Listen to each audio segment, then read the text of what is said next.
इस बार फिर से इतिहास रचा जाएगा कन्नौज में। कोई काम नहीं होता है। थानों में आप देखिए क्या हालत है, दलाली, भ्रष्टाचार सरेआम आप देखिए। अगर पाठक के खिलाफ एफआईआर हुई थी पुलिस वालों को, सरकारी कर्मचारियों को पीटने को लेकर, बीजेपी तो कह रही है वोट कैंडिडेट के नाम पे नहीं, मोदी जी के नाम पे पड़ रहा है। कोई फर्क नहीं पड़ता कैंडिडेट कौन है, जनता मोदी जी के नाम पे वोट कर रही है। इतनी चरम पर महंगाई है जहां पर देश में धर्म के अलावा कोई विकल्प बचा नहीं है। थोड़े दिनों बाद एक ऐसा माहौल बनने जा रहा है कि राशन की दुकान लुटना शुरू हो जाएगी। सुब्रत पाठक तो कह रहे हैं कि डिम्पल माने अखिलेश, अखिलेश माने डिम्पल। तो उन्होंने कहा जब मैंने डिम्पल को हरा दिया तो अखिलेश यादव को भी मैं हरा लूंगा, ऐसा उनका कहना है। कन्नौज से अखिलेश यादव ने नामांकन कर दिया है। इस बार वो खुद चुनाव लड़ रहे हैं। उनका सामना है बीजेपी के सुब्रत पाठक से, जिन्होंने पिछली बार यहाँ से जीत हासिल करी थी। हमारे साथ सत्येंद्र यादव और हीरो भैया हैं, जो कि अखिलेश यादव के बाल सखा हैं। बचपन से उनके साथ राजनीति को देखते समझते रहे हैं। मैनपुरी के रहने वाले हैं, लेकिन कर्मभूमि इन्होंने कन्नौज को बना रखा है। तो इनसे जानते हैं कन्नौज का समीकरण क्या है। अखिलेश यादव ने नामांकन तो कर दिया है, डिम्पल यादव बहुत क्लोज मार्जिन से हार गई थी, और अभी भी सुब्रत पाठक कह रहे हैं कि कोई आए उनको कोई फर्क नहीं पड़ता, अपनी जीत को लेकर बहुत कॉन्फिडेंट है। तो क्या रहने वाला है कन्नौज का समीकरण?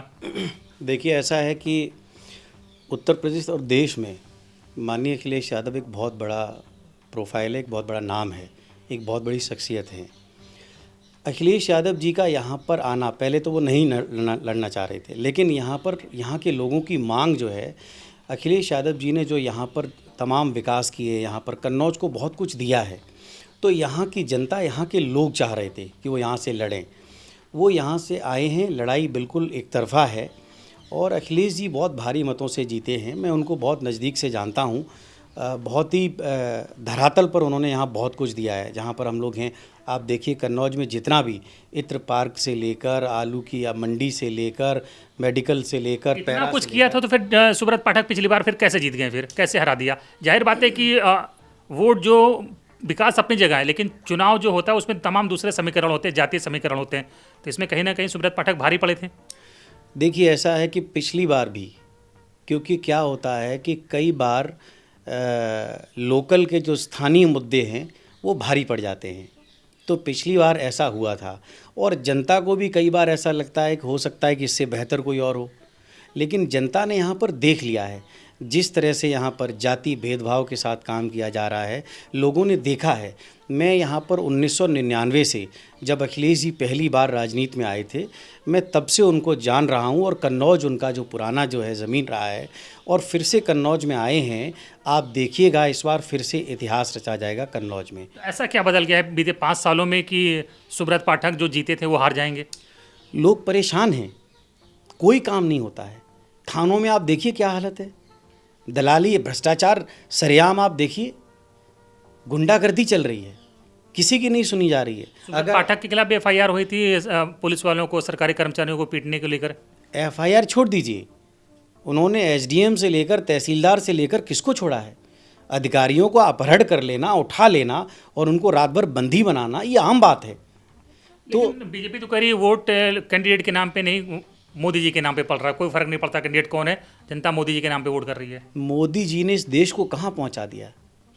आप देखिए, अभी हम बाहर थे, आप कोई पानी की बोतल खरीद के देख लीजिए, ठंडा खरीद लीजिए, साबुन, तेल, पानी, आप कोई मसाला, किताबें, कॉपी, जो आम मूलभूत की ज़रूरतें हैं लोगों के लिए, आप बताइए। बिस्किट के पैकेट में पहले जो 2 रुपए में आता था, वो 5 रुपए में 5 बिस्किट आते हैं।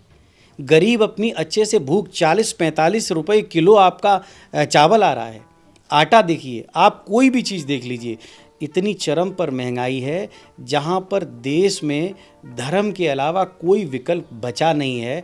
इसलिए धर्म को बाकायदा सजाया गया है, और धर्म के अलावा ऐसी कोई चीज़ नहीं है। तो उसी में खुश है ना जनता, कह रही है रामलला का भव्य मंदिर बन गया है, और तो जाहिर बात है कि बड़ा मुद्दा है ना कि राशन, मंदिर, 2000 रुपये खाते में, ये सब तो बड़े इशू है ना। जनता को जाहिर बात है कि लुभा रहे हैं ये चीज़ें।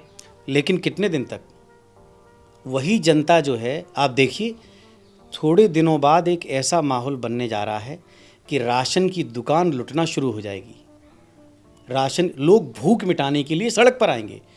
ऐसा बाहर पड़ोसी देशों में आप देख लिए हो रहा है। लोग राष्ट्रपति भवन में घुस जा रहे हैं। बहुत बुरी हालत है देश की। लोगों के पास डेली भरपेट खाना नहीं है। बीजेपी तो वाले ये भी कह रहे हैं कि तेज प्रताप को भेजा था, फिर स्वयं आना पड़ा, इसका मतलब कहीं ना कहीं डर था, बीजेपी ऐसे आरोप लगा रही है। नहीं, देखिए ये डर नहीं था, यहाँ ये पुराना इतिहास रहा है। यहाँ कन्नौज जो है, नेताजी रहे यहाँ से, यहाँ पुराना कन्नौज पुराना समाजवादी गढ़ रहा है और अखिलेश जी की शुरुआत यहाँ से हुई। इनके पुराने रिश्ते हैं, तो क्यों नहीं आए यहाँ पर? यहाँ के लोगों की चाहत, लोगों ने मांग की है, वो नहीं लड़ना चाह रहे थे। जीत हो जाएगी? बिल्कुल, प्रचंड बहुमत से जीत होगी। कितने वोटों से होगी?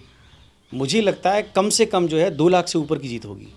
तो सुब्रत पाठक तो कह रहे हैं कि डिम्पल माने अखिलेश, अखिलेश माने डिम्पल, तो उन्होंने कहा जब मैंने डिम्पल को हरा दिया तो अखिलेश यादव को भी मैं हरा लूँगा, ऐसा उनका कहना है। आप जब वो ये बात कह रहे थे तो आपने उनका मुंह देखा होगा, किस तरह से कह रहे थे। जब ये घोषणा हुई कि अखिलेश जी यहाँ से चुनाव लड़ने जा रहे हैं, उसके बाद उनसे सवाल किया, आपने स्वयं कई सवाल किए, मैं तो देख रहा था आपको, आपका इंटरव्यू चल रहा था, आप इंटरव्यू कर रहे थे, मैं देख रहा था। कन्नौज का बाहुबली कौन? कन्नौज का बाहुबली, कन्नौज का मसीहा। बाहुबली कहना एक अहंकार को जन्म देता है। सियासी बाहुबली। सियासी बाहुबली निश्चित तौर पर श्री अखिलेश यादव हैं। यहाँ के लोग प्यार करते हैं उनसे। और आप देखिए फिर से, जो लोग लंबे समय से अपेक्षित हैं, पीड़ित हैं, इंतज़ार में हैं, उनको उनका मसीहा फिर से मिल गया है और बहुत भव्य स्वागत के तो साथ। अगर वो महेंद्र बाहुबली हैं तो भल्लाल देव कौन है फिर कन्नौज में? अब वो तो आप देखिएगा, 2 तारीख को पता चल जाएगा आपको। नाम लेने से डर रहे हैं? कन्नौज में रहना है क्या आपको? 2 तारीख को आप देखिए क्या हो रहा है। 2 तारीख को यहाँ नहीं, अच्छा 2 को जब रिजल्ट आएगा। हाँ, 4 को रिजल्ट आ रहा आई थिंक। 4 को। हाँ 4 जून को। 4 को। बिल्कुल, देखिए सत्येंद्र यादव और फिरो भैया कह रहे हैं कि मसीहा हैं अखिलेश यादव कन्नौज की, और जनता उनको एक तरफा यहाँ पर जीत दिलाने वाली है। 2 लाख जीत से दावा कर रहे हैं, 2 लाख वोट से हैं। तो अब 2 लाख से होती है, 1 लाख से होती है, कितने लाख से होती है, तो जनता जनार्दन तय करेगी। नतीजे 4 जून को आ ही जाएंगे। धन्यवाद।